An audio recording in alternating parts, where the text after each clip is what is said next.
All right, ladies and gentlemen, I think we're all getting piled into this epic, totally free, just value add pouring into each and every person who's here for the next 60 minutes, which is also equates to an hour. We didn't need the video on, do we? Here to pour into Mark and Richard and Blake and Don and Melissa and Sheila, my man Tony, Warren, and most importantly, here to do two things. Our goal, me and Francis, our goal is just to pour into you. Obviously, that's always the goal.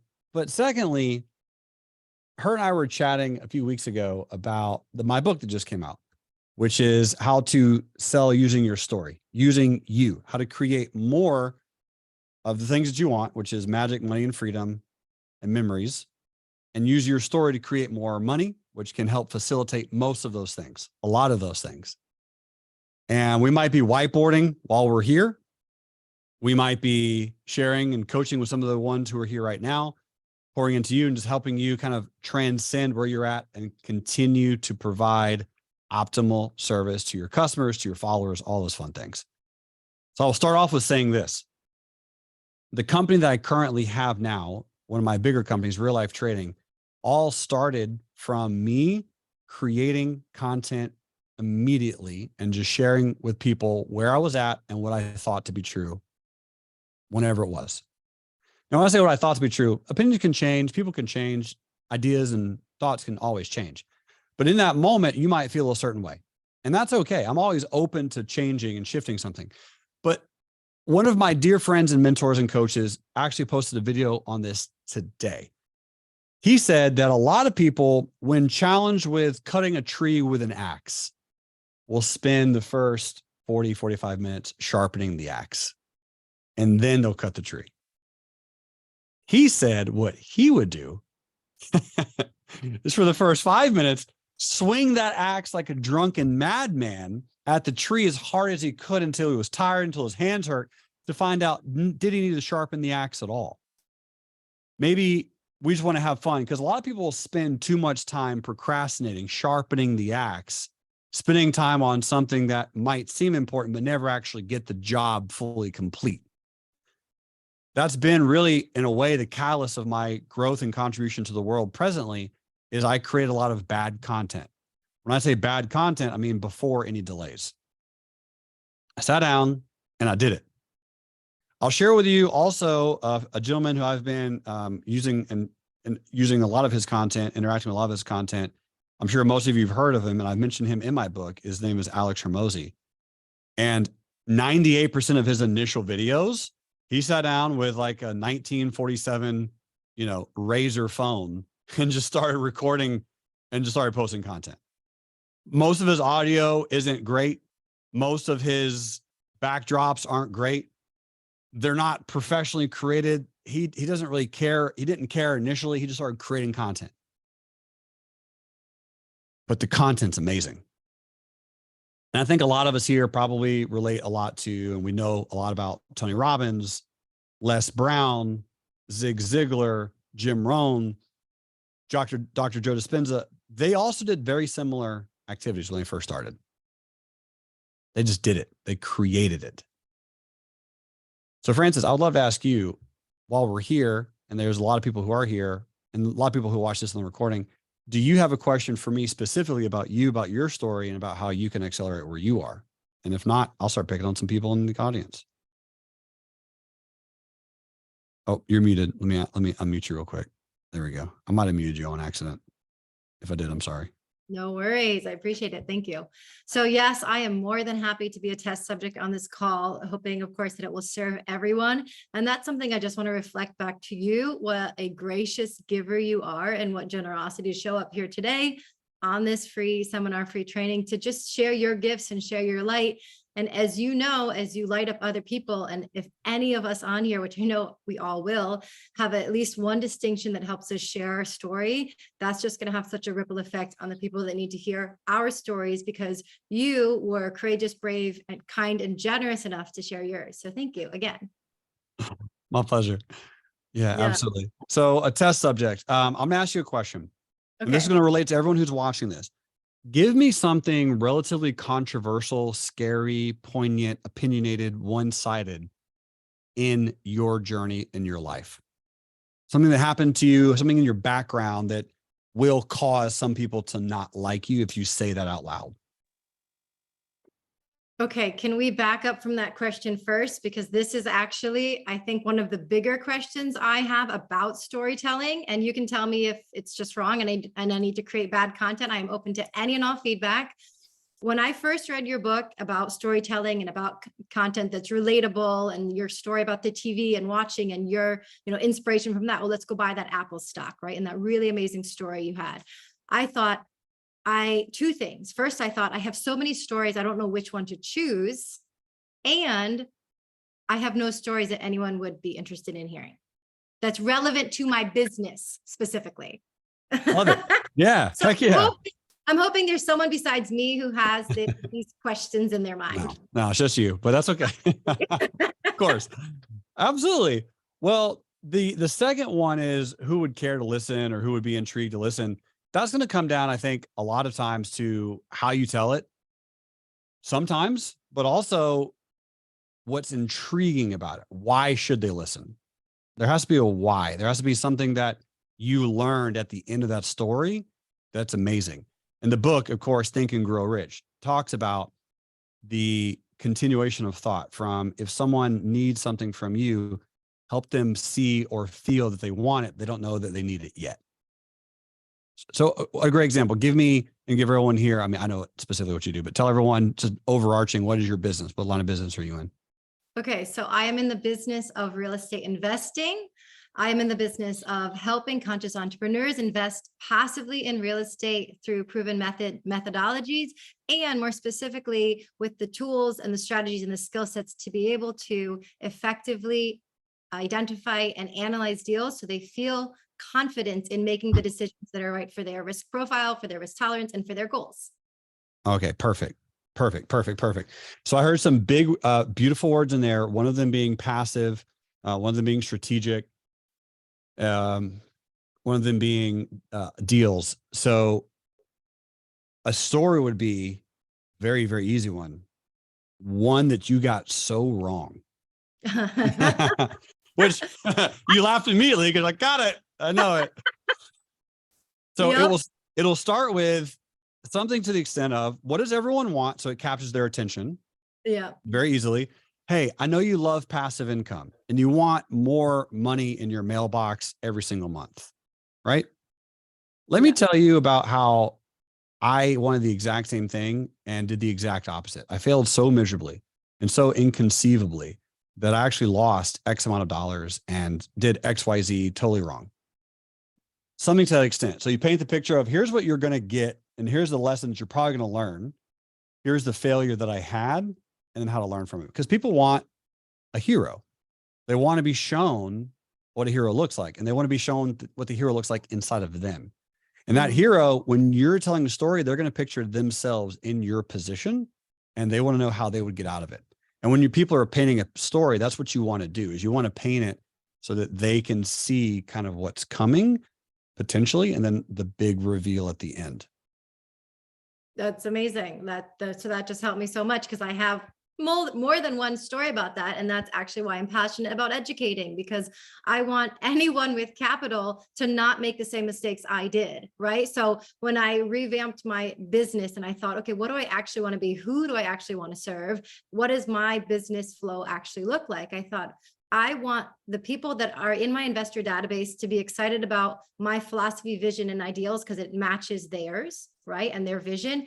And I want the people who aren't yet, say, verified, sophisticated, accredited investors, they must go through my course or someone's where they educate themselves, because you have no business investing 50,000 or more in a syndication or any kind of investment deal if you haven't educated yourself on how to analyze and vet a deal, which I was someone who started investing that kind of money before I had given myself the proper education. And I learned some Keith Cunningham lessons, for those who know that reference.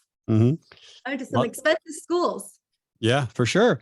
And we do. And I think a lot of entrepreneurs will do that at some point. So now what you want to do, if you can, the relatability is you want to, if possible, anger a certain group of people. Someone. Okay. Because a lot of people want to please everyone all the time, always, because they want to be loved by everybody.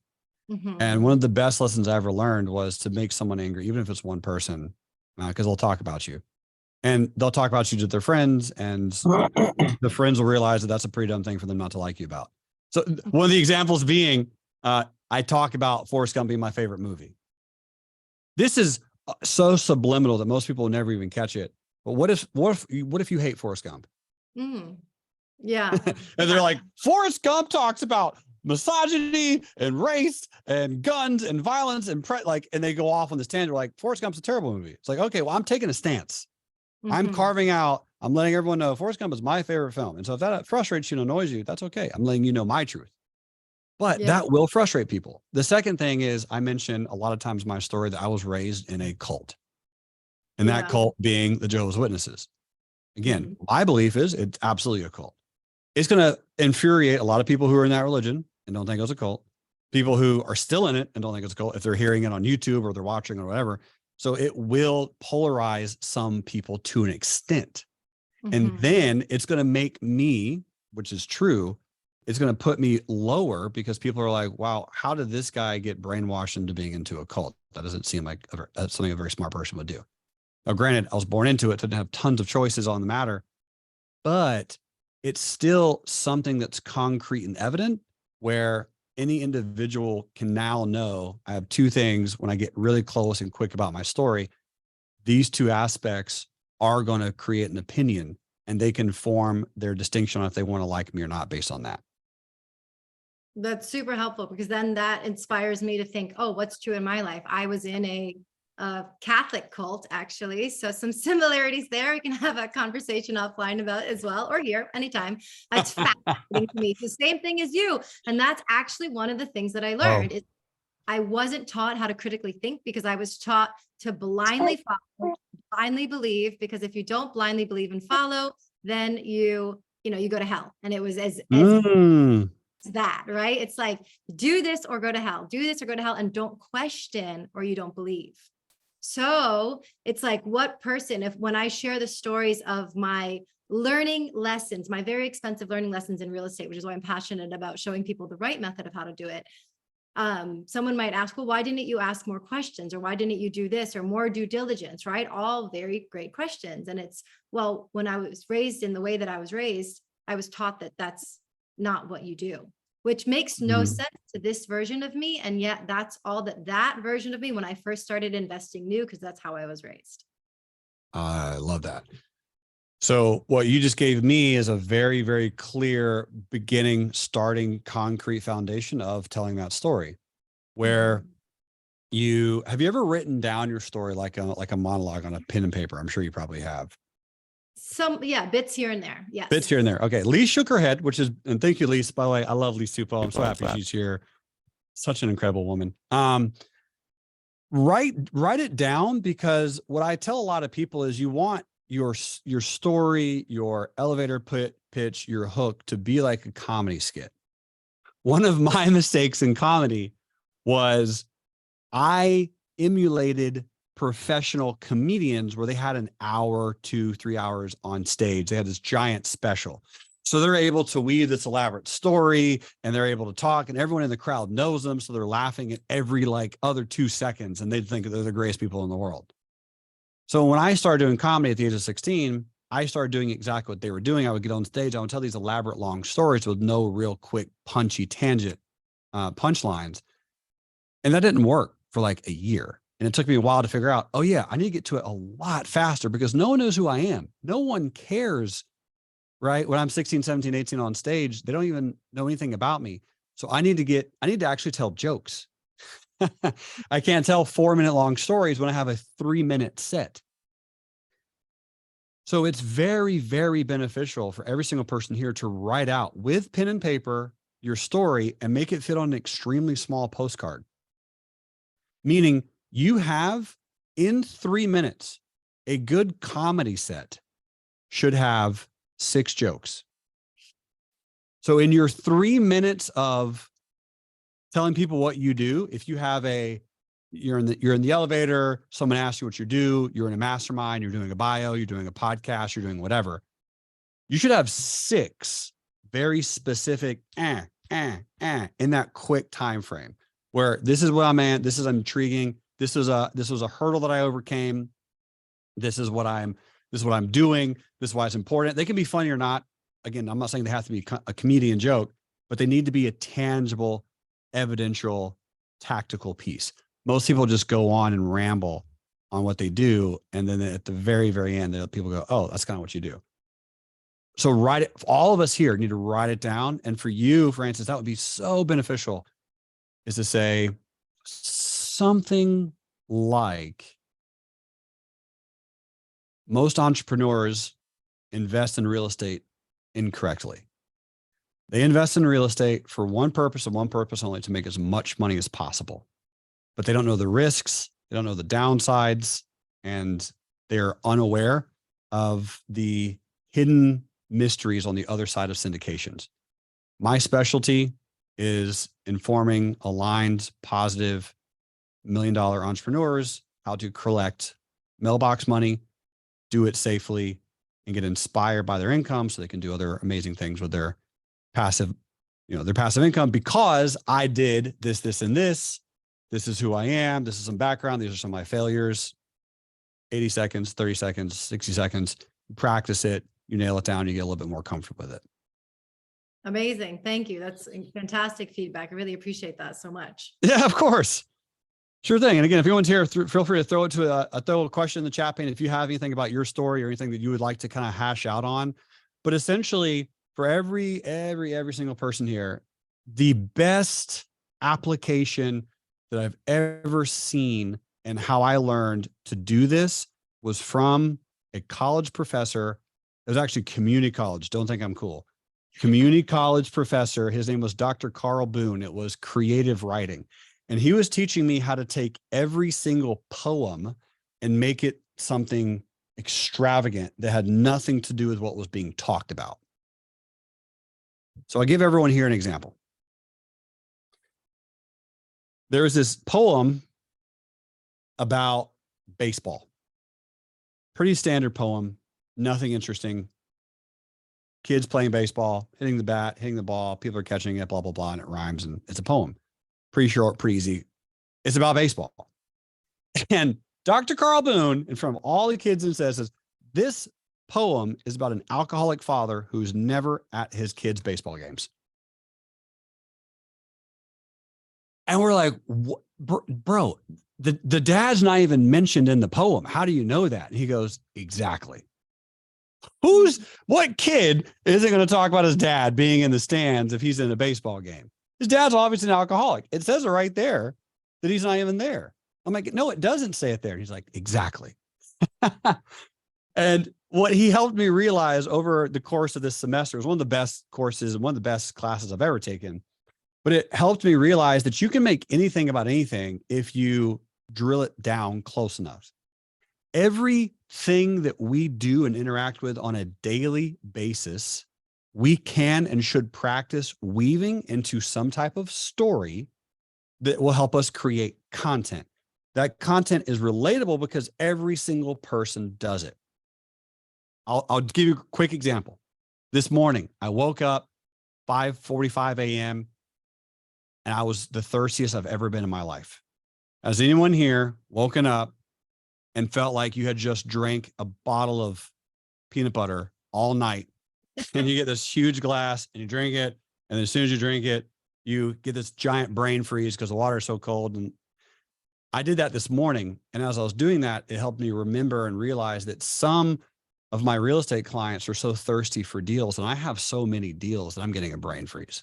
Would anyone like some deals? Because I have so many. Initially, you have no clue I'm about to talk about a deal, but now it's something that's so relatable that everyone does. Everyone gets up at some point in the night and they're so thirsty they drink a bunch of water. If you practice every single day, finding a non-important, non-relevant, nothing exciting. A lot of people, when we're waiting to tell a story, we're waiting for this like unicorn to jump off our roof with like Skittles and rainbows and like throw $100 bills at our face. Like that's what a lot of people are waiting for to tell their story. Don't. Every single thing that you do is going to be a great story. Another good example. My son 3 days ago was playing with my phone. We had like a big family get together in Panama City Beach for my wife's birthday. And I left my phone on some countertop and he took it and somehow deleted all my emails.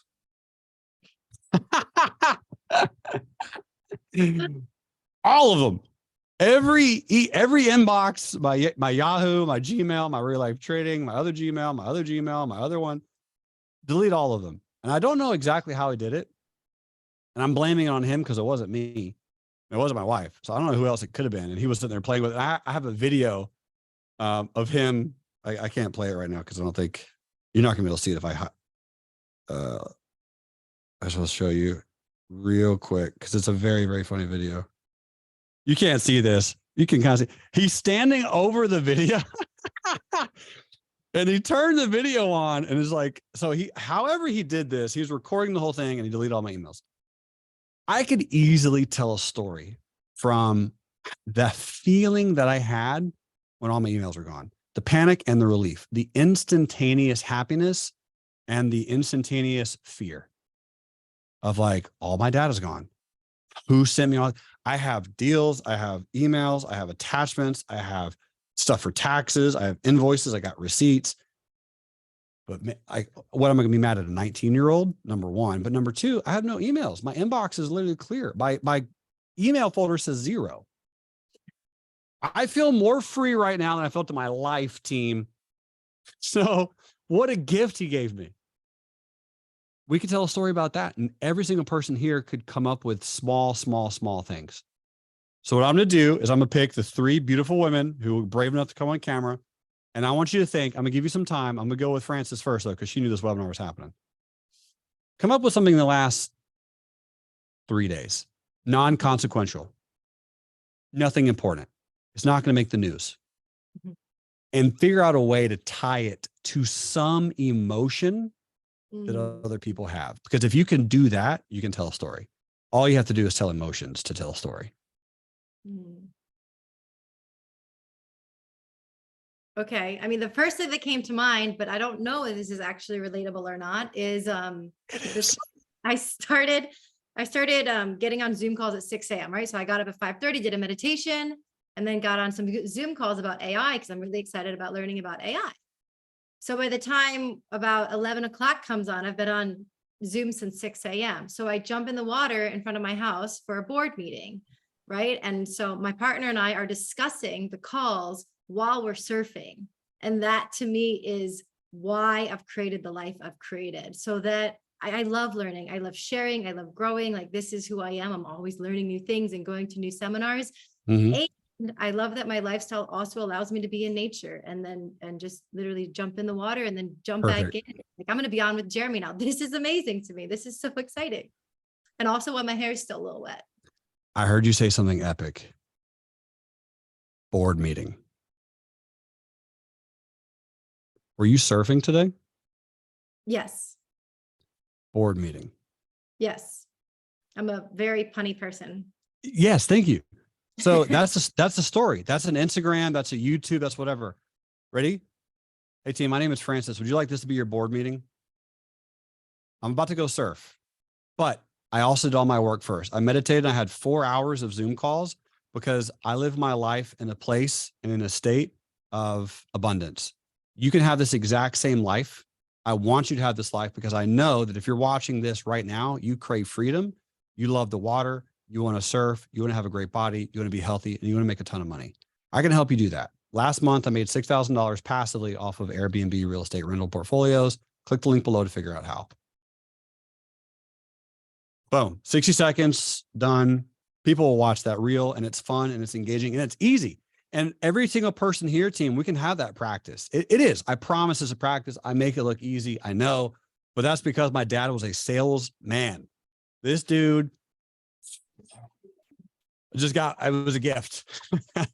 He could sell everything. So all the time I was always hearing and seeing and being around these environments that people would use everyday events to create amazing stories that crafted things of excellence. Another phenomenal entrepreneur. I'm sure all of you here are familiar with Jesse Itzler. Jesse Itzler is the man at this. I love this guy so much. He is fantastic at taking his children, pooping on the floor, his bananas being rotten, his shoes having a scorpion in them, whatever, right? Bad hair day, him and his wife fighting, can't put gas in an RV because he doesn't know what type of gas container to put it into, whatever. Every single day, we're going to have these tiny, tiny little things that we don't think are unique or fun, but we can take these non-unique, but very normal. Everyone experiences them. Everyone knows them and everyone relates to them and use them immediately. And it just so happens for me, it was very easy. Like the whole me selling BlackBerries, like everyone knows what a BlackBerry is, but it would have been more unique if I was selling like mulberries. If I did sell mulberries, I probably would have told people it was raspberries, or I would have said raspberries and it was actually mulberries, but let's just say raspberries. No one knows what mulberry is. Thankfully, it was blackberries. But if we can understand how to practice that and just start creating that content every day and just share it, that is your story. You become relatable, and then people will trust you more because they know you more. And if they know you more, they trust you more, they'll spend money with you. Always. Amazing. And you have made it look and feel so easy to do this. So I'm excited to start with bad content and make it badder. Yeah. All right. Lee Supo, the queen. Let's see what my girl says. No, please don't do this to me. I just Way came to back. go, Francis. I just came back from Europe last night or yesterday. I don't even know. It's like probably 3 a.m. for me. So my brain, you have no idea the effort that I made to be awake. And it's 8:30 in New York, just for you guys. Thank you. And best story ever. So easy, right? Being able to use that because Lisa's a healer, world-renowned healer. Imagine if she creates a super quick video that says something to the extent of, have you ever felt this way after a long trip? If you just got done with a long trip, reach out, schedule a phone call with me, and let's do some deep breathing exercises. And let's just calm your nervous system and make sure that you're not sick and didn't catch any negative diseases. Boom. Very, very easy. Because remember, you use both the pain and the beauty. Use the frustration and the brilliance in every story. That's what every story is, right? Lion King. Dad dies, Simba gets reborn. Every story is this. Every story is the ups and downs. So take the negatives, have the positives. I have the positive for your negative. Everyone wants one of two things, either a pain pill or a vitamin. And unfortunately, people prefer pain pills over vitamins. So offer them a pain pill. If someone in any instance, if you go through something that is tumultuous, after you've gone through it or during, quick video, record, Instagram, here, let me help you. I just overcame this. It just happened for me. I know how stressful it can be. I would love to pour into you. Also, I learned through life that we humans relate to each other through vulnerability instead of brilliance. So every time that something happens to me, I make the effort to go on Instagram stories and share it because I know that somebody else is going through something like that. Bingo. Bingo. And you're amazing at that. So it is just like you said, it can be a, hey, here's a quick little, here's what I do to get less jet lag. Here's what it means to be a true friend. All three things that you could talk about right now. And in your next story is like, let me show you what it means to have dedication. Let me show you what it means to have integrity. Let me tell you what it means to XYZ. Every instance, Blake, Danielle, Jose, John, Romeo, Richard, that we experience in life, all of these instances, a fun experience at a drive-through at a restaurant, a hug, a smile, something that your kid said that was funny, all perfect experiences to take it, think about it, think on how you can extrapolate it, interact with it, and use it as a piece of a story, as a piece of your story, as a piece of content, as a piece of information. All right, Dawn. Good to see you, by the way, champion. Glad you're here. Thank you. It's amazing to be here. I cannot write fast enough. I always know, pardon me. I always know when you get your friends together that I'm gonna have to write really quickly. So much interesting. All right, I have one. I was raised by a white nationalist. My dad was a white nationalist. It was a motorcycle gang called the Bandidos. So if you were to know about them, that you could equate them to Hell's Angels.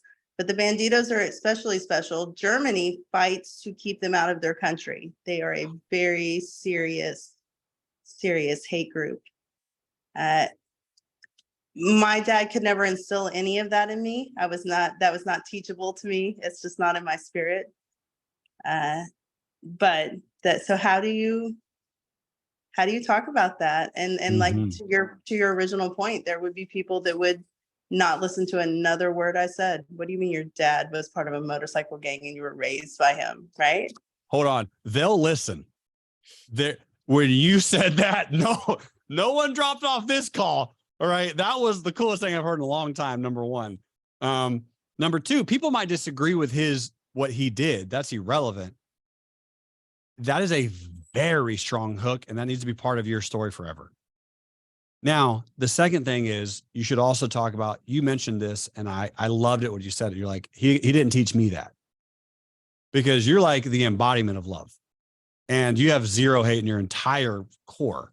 So me knowing you as well as I do, you should talk about, my dad was XYZ, or I was raised by XYZ, and I learned that I'm unteachable when it comes to hate. Here's what I believe about XYZ. And that is the type of customer that I work with in my XYZ. If you're a customer if you're a person who is racist, is a bigot, is mean, is hate, blah, blah, blah, blah, blah. I don't want to work with you. I love you as a human, but you can unsubscribe from my channel. If you are this, this, and this, and this, I want to work with you. And that's going to create a divide, whatever. Cool. People are divided every now and then, right? Yankees, Red Sox, Coke, Pepsi, McDonald's, Burger King. Make it a little bit of a division, carve out your niche, and then pour into the people that listened after all the things you said. Because that is one of the strongest hooks I've ever heard. Amazing. Thank you. Yes. Yeah, absolutely. So that's killer. And Dawn, you should hook up with Francis too anyway, because I know you want to do a lot of big real estate stuff, and our girl Francis crushes real estate. And so does Lise. So all three of you actually should just go do something amazing. But yeah, that's a piece of it. And then when it comes from the story, the large one, and the thing that a lot of people are afraid of, ladies and gentlemen, is just asking. It's asking. Most of us are terrified of asking for the money, asking for the deal, asking for the close, asking for the relationship, asking for the transaction to happen today, not next week.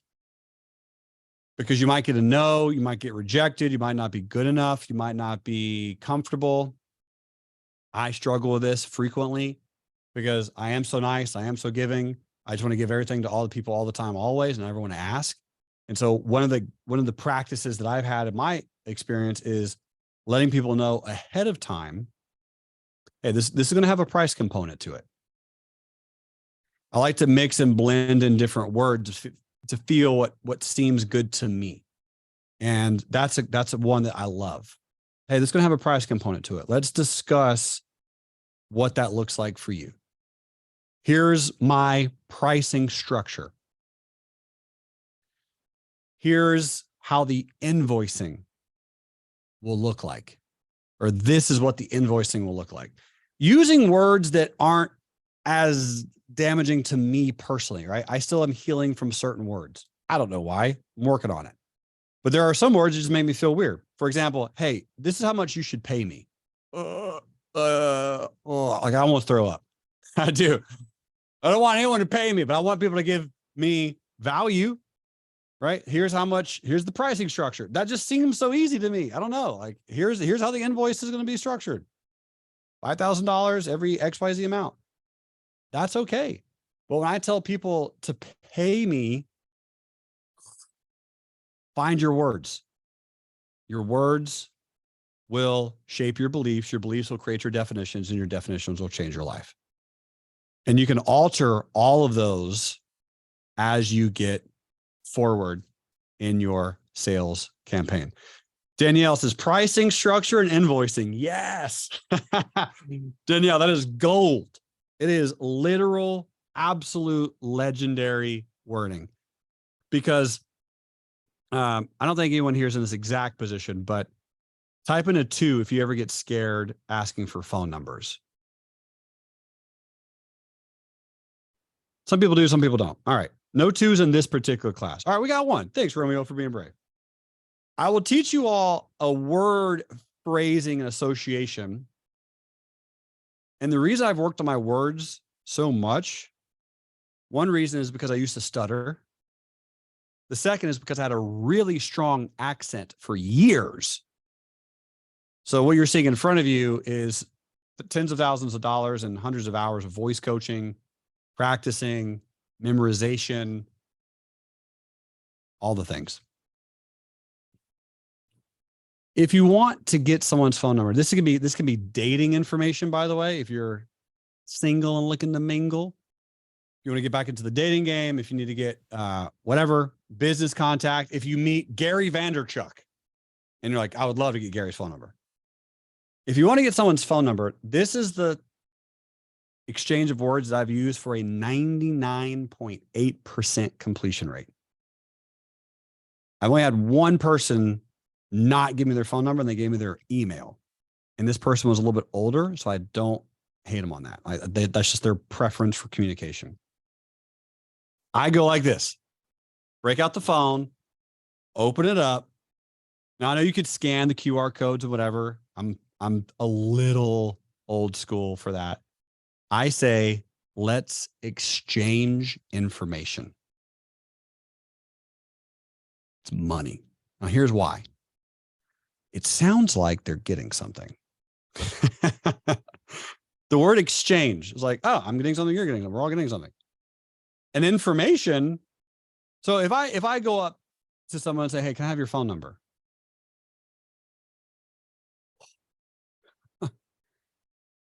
Calm down. All right. It's a little, no. They're guarded. They know the word. They know the phrase. They're protective of that thing. But if I ask for your information, let's exchange it. You don't have a defense mechanism for that. You haven't practiced that. You haven't prepared that. So I'm going to get your phone number and or your Instagram and or, in this case, an email address. So that one is extremely valuable. It's a great, great way. And I don't do it maliciously ever, but I do it all the time. So if I talk to you and I'm at a party and I say, let's exchange information, that's just what I do. Also, the key is that you're not asking, you're telling them. You're not giving them the option of saying no, really. Yeah. And most people have a very hard time saying no in a situation like that. I mean, again, but again, I'm not asking in a weird way. Like you mentioned, it's not even an ask. It's like, hey, let's exchange information. I'm giving them my phone number. They know what to do with it. They're going to put in something all the time. And again, usually it's a phone number and maybe an Instagram handle, or this has happened to be, they have given me my phone back and said, what's your phone number? And they'll send me their contact card. That's happened a few times, but now I get their everything, whatever they put in their contact card. So very, very useful. And thanks for picking up on that, Elise, but you're absolutely right. That's awesome. If anyone here is in sales, insurance, things like that. Go ahead, Francis. Yeah, one question on what you were talking about in terms of language, because I think it's something so important. And as we all get better at telling our stories, we become more and more masterful at. But something that you said that just spoke to me, I'd love for you to elaborate on about pricing and what you just said, right? These words work for me, these words don't. Do you also, or are you also conscious of the words you're using depending on the audience that you're speaking to? Or do you desire your words to be more of a filter? And I say this with a specific word in mind, and that word is manifest. And I've manifested so many incredible things in my life. And I notice sometimes more, say, scientific, some military friends, very specifically, I'm talking about their eyes glaze over. And so I've learned, what word would speak to them where they understand that energy and vibration is what is the world, and we are that, and we can control our thoughts and our energy to create the physical reality that we want. This is my belief system, right? And how I operate. And so I'm mindful of my words depending on who I'm speaking to, with the intention that the truth that I believe that I'm sharing is received by them in a way that they can hear and understand. So it sounds like you do that yourself with how you use your words around money and receiving money. And I'm curious if you also do that externally to your audiences. To an extent. I love the word filter. And in order for someone to hear and understand you, because those are the two words that stood out to me when you said that, because that's what everyone wants. Everyone that I've ever interacted with, to the root of their core, is a human wants to be heard and understood. So when I say something and they don't understand it, they don't like it, they haven't heard it before, I like the word that you use, manifestation.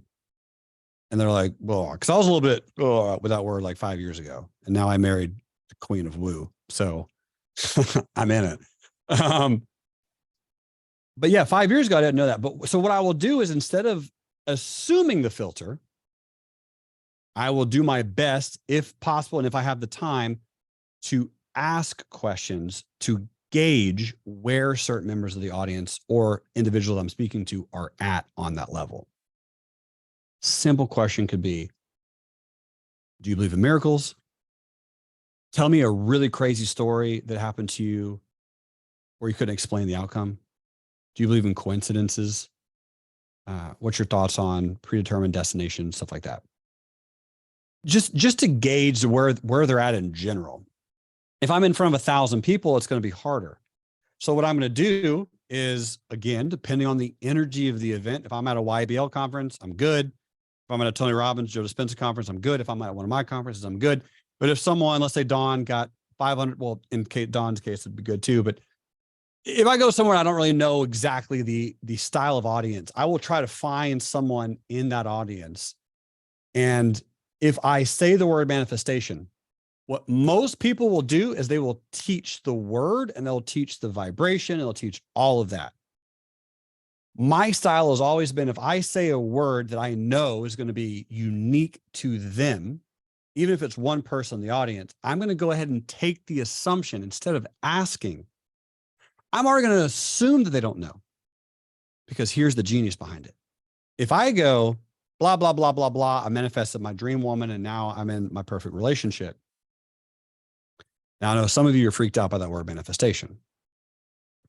What I just did is I assumed that I know what they're doing. I am listening and understanding them on stage. Some people in the audience didn't think that. They're like, yeah, cool, whatever. But the people that did think that are going to go, wow, this dude knows me. So instead of like trying to project my beliefs on them, I'm now going to go, hey, I know that you don't know. And now I'm going to teach you. Because the teaching aspect of sales is the one thing I got really good at in life. And I got extremely lucky, because I always wanted to be a teacher. So when I was in insurance, the number one way that I just crushed insurance sales, every time I talk to someone. So let's say, Francis, I'll take you as an example. Perfect example. Francis, do you have car insurance? Yes. Do you know what your comprehensive deductible is? No. So when I heard no, there was a tonality in your voice that told me, you know what it is, but you're not 100% confident. You know it covers something, but you're not entirely sure what it covers. What I would love to do is explain to you exactly the difference between the two types of car insurances that you have on your vehicle right now, collision and comprehensive. Is that okay with you? Absolutely. Yes. So collision insurance is when you hit something with ownership. This is true, by the way. So this is not like a made up example on the webinar. Collision is when you hit something with ownership. If you hit a house, if you hit another person's car, if you hit their bike, if you hit something that has ownership, that's going to fall under your collision deductible. Most collision deductibles are around $1,000. And $1,000 means that you go to the body shop, You have $16,000 worth of damage because you backed into a garage, which is yours, right? You own it. So you backed into the garage, you hit the bumper, you have to pay $16,000 to repair your 7 Series, and you're going to fix your bumper, and you're going to pay $1,000 to the body shop. That's a collision. Comprehensive is entirely different. Comprehensive is when you hit something without ownership. Let's say a deer, a random tree falls on your car, hail from the sky falls on your car. These are things without ownership. And the things without ownership are going to happen to your vehicle more frequently. What most people do, unfortunately, Francis, is they pay both comprehensive and collision the exact same amount because the insurance agent doesn't know the difference or doesn't feel it's worth it to explain it. I think in your situation, you're going to have more comprehensive accidents than collision. Comprehensive are also much, much less expensive generally. So what I think you should do on your insurance policy is actually save a little bit of money and pay less of a deductible on your collision insurance. So if you have $1,000 deductible on your comprehensive and $1,000 on your collision, you're going to be paying too much. You should have $1,000 on your collision and $250 on your comprehensive. That way, although you might pay $5 more a month in insurance premium, you now have to spend $750 less if you have to ever get a repair from someone vandalizing your car in that example. Amazing. So helpful. And actually spot on because I just got new insurance and now I'm going to go look it up. Like 3 days ago, I got new insurance. That is crazy. And I guarantee you, text me when this is over. Your comprehensive and collision are going to be the exact same. They're going to be 500 or 1,000. And you really can lower your comprehensive. And yes, you'll pay $5, $6 more a month, but it's irrelevant because if you get an accident, which is more likely to be a comprehensive accident, those happen 89% more than collisions. You just have to pay less out of pocket. Saves you money. Thank you. Cool. Yep. Thank you. Sure thing. I'm also seeing how this can be relevant to so many of our stories, right? Like what you just said, if I talked about passive investing, oh, some of you might not have invested passively before, not sure what that means. And I can explain it for the people that don't know. Like, anyway, I'm seeing so many avenues of where to go. So thank you. This is amazing. That's it. Precisely. Because you're going to want to already assume just because you say investing passively, people think they know what that means. They don't really know. Most people never even explain it. I said the word earlier, mailbox, right? Checks in your mailbox, but it can be all kinds of things. And everything that we use, we want to use teaching moments because one person in that audience will not know. And then 10 other people kind of know, but they want a little bit of a refresher. And the 15 people who do know, if you explain it really well and correctly, they're going to be like, this person knows what they're talking about. So it's a bonus across all assets to be like, hey, this is how it works. This is what it is. And let's rock and roll. I like that you used the word asset there. You know it. You know it. Yeah, you're in it. I love it. All right. Thank you. Cool. Of course. If anyone has any questions, feel free to throw in the chat pane. I'm happy to help. Or you can unmute yourself or get on video like Don and Lisa and Francis. Danielle, if you have a question, Don, hit me up, champ. All righty. So you spoke about the word manifesting and how to draw in people to Francis. What if she wanted to purposely repel with that word manifest? She said, anyone who does not believe in manifesting, I don't even want them here. I don't want that energy. For instance, my husband's the military type that his eyes glaze over. He's like, honey, you can light any candles you want. I love your anise and all your witchy stuff, which I laugh at witchy. But anyway, he does his eyes, he's a glaze over, right? I don't want him in my audience that day. Jeremy, what do I do? Exactly that. Now, if it's a physical audience, you sometimes, probably, most likely, don't want people to get up and leave.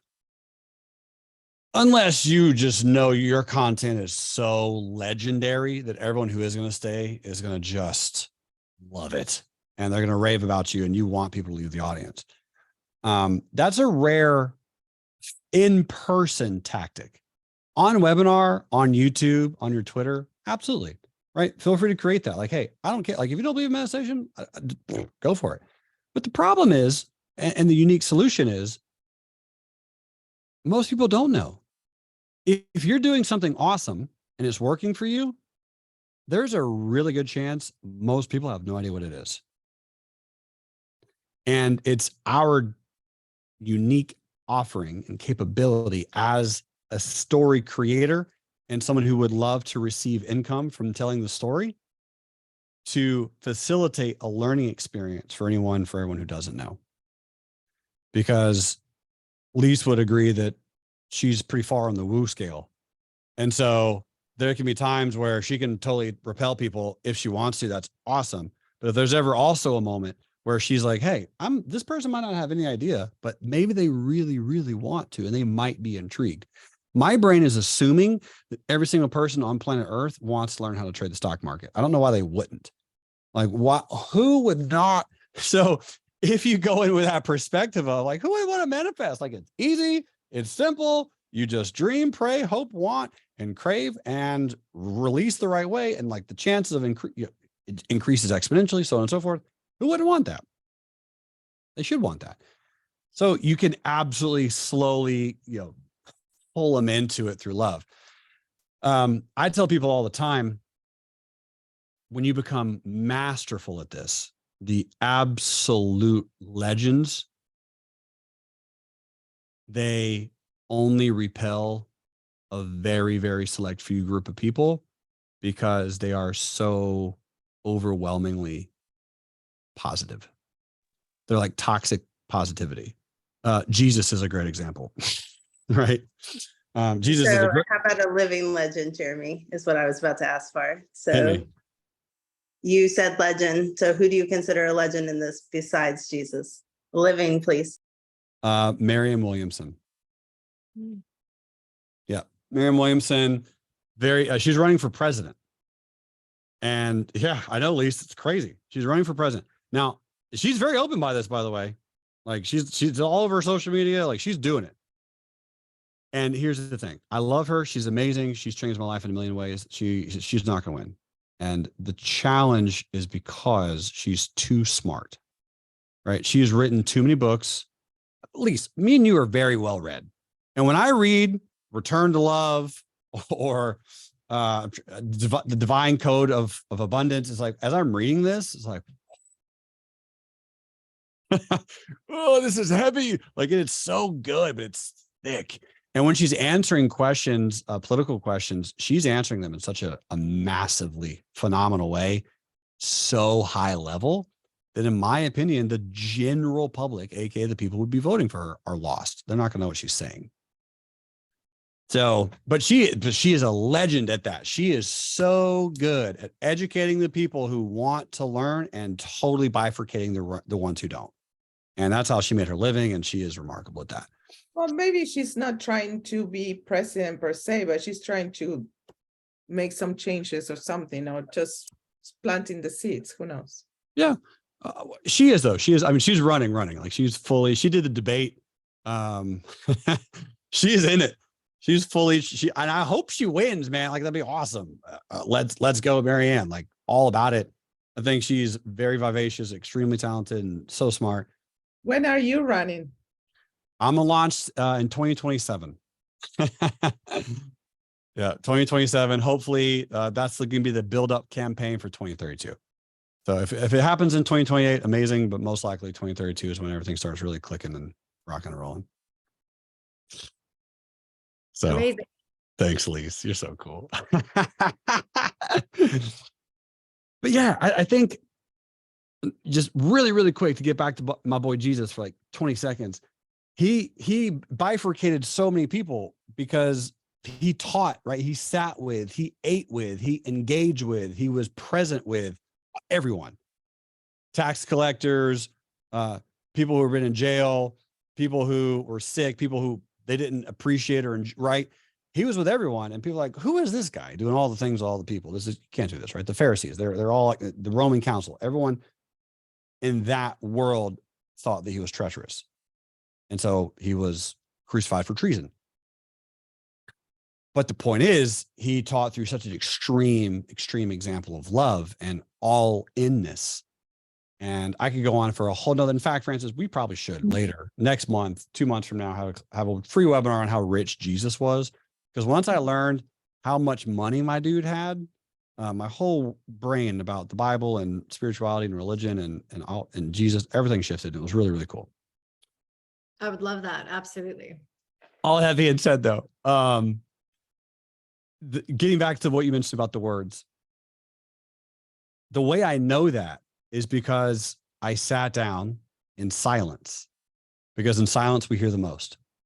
I sat down in silence and I began to think about, this was 9 years ago. I don't have a lot of money. I want a lot of money. Why don't I have a lot of money? Okay, number one, what's a lot of money? Come up with a number. Got it. I won $1 million liquid. Okay. Number two, I had lost it a bunch. So at this stage, I'm 26. So I had lost hundreds of thousands of dollars numerous times. All right, why do I keep losing money? Better fact, I've made it before. Why can't I keep it? And so I'm able to start asking questions that are really, really big, really unique. And I'm getting answers to those larger questions.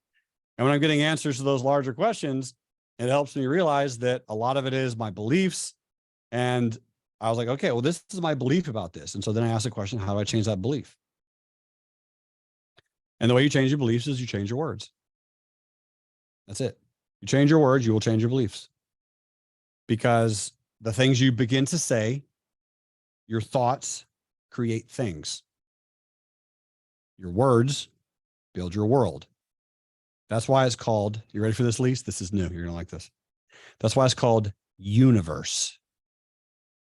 You are the verses that you speak. Your entire universe is created by what you utter. And when you get in extreme alignment with newness, with creation, with uniqueness, as it relates to what you say, everything shifts, everything changes.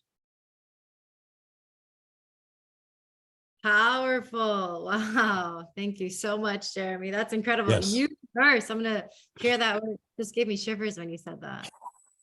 Let's go. Let's go. Heard it. I felt it. Absolutely. Thank you. Heck yeah. Well, Francis, thanks for reaching out and making this happen and putting it all together on the back end and just being so cool. And Lise, thanks for staying up. I hope you go to sleep now. Get some rest. I miss both of you guys. You're I miss amazing. you I'm too. so happy, Francis, that you have met all this crowd. It's so, so good. I'm so Heck happy. yes. 100%. Well, Jeremy, if it's okay with you, can we ask people to start sharing their stories, and as they do, tag you so that you can start seeing all of this amazing ripple effect that's happened because of this call today? Yes. And do it on whatever social media platform you want.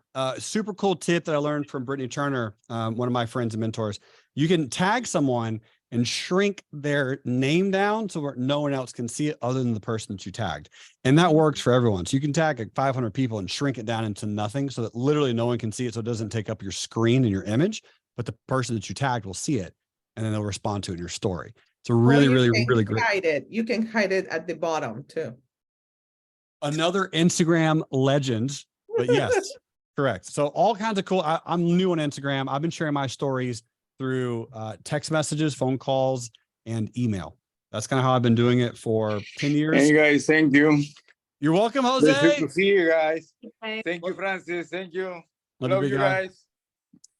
Yep. So I would love that, Francis. Feel free to share your story, team. Tag my girl, Francis. Tag Lise. Tag myself. Tag anyone you would like to, so that we can see how you're pouring light, love, happiness into the world, how you're creating, how you're expanding, how you're building, and how you're shifting into your greatness. I love you all so much. Thanks for being here. Bye-bye. See you, everyone. Bye, everyone. Thank you, Francis. Bye. Thank you, Bye-bye. Jose. Bye.